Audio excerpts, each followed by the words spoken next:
So my dude's Valk here, and today I'm going to be talking about Mr. Blowy, Mr. Windy, as I like to call him, Venti.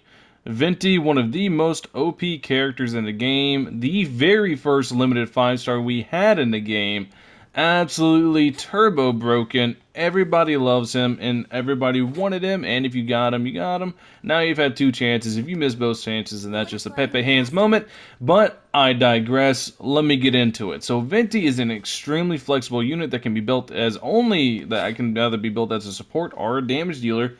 Excels both categories. Very, very, very, very, very, very strong.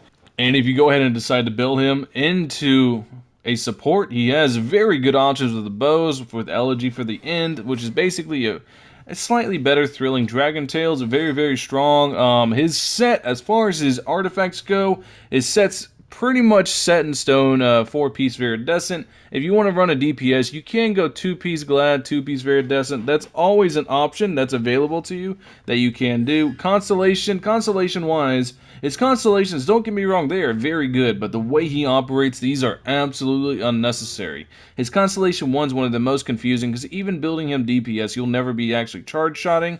You're basically going to always, no matter how you build him, you're always going to focus into your E and your ult. These are basically the two things that you're going to focus on the most for Venti, because that's where he's going to shine.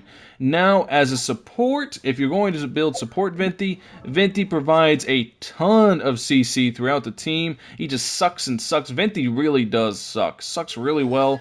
He's going to also be able to provide this. This is one of the most game-breaking passes in the game because it generates a ton. 15 is a very large amount of energy, especially when you consider most DPSs have around 40 energy cost ults.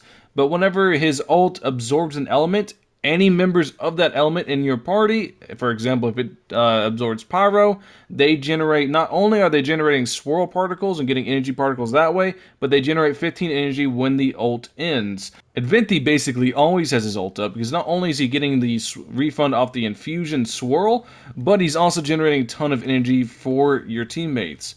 So, Venti also makes basically every single domain that you ever can fight a joke. Now, what's the downsides to Venti? He's a limited 5-star, so if you don't have him, you don't have him.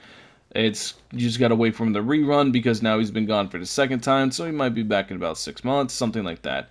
But yeah, I think Venti is quite possibly, one of the absolute best units in the game. I say this about every unit because I've got nothing but good things to say for just about every single unit in this game, but Venti particularly is very, very strong. Him mixed in with Ningguang and Keqing absolutely carried me through most of the early game. Whenever I got him, whenever I very first started the game, day one, they absolutely carried me, and they made the game an absolute joke. Anytime I would do domains, everything would get sucked up into the middle. Ningguang with C1 was able to rain down AoE, throw in a Keqing ult for elemental infusion. Keqing instantly has ult back, because she had a 40 energy cost ult, so she would instantly get it refunded between the elemental particles with Swirl and Venti's passive. So yeah, let me know in the comment section below your thoughts about Venti. I think Venti's absolutely nuts. But let me know, I want to hear your guys' thoughts on Venti, if you have him, if you don't have him. What do you guys think about Venti? I think Venti's insane. Anyways, thank you all for watching as always. Hope you all have a wonderful rest of your day. Peace.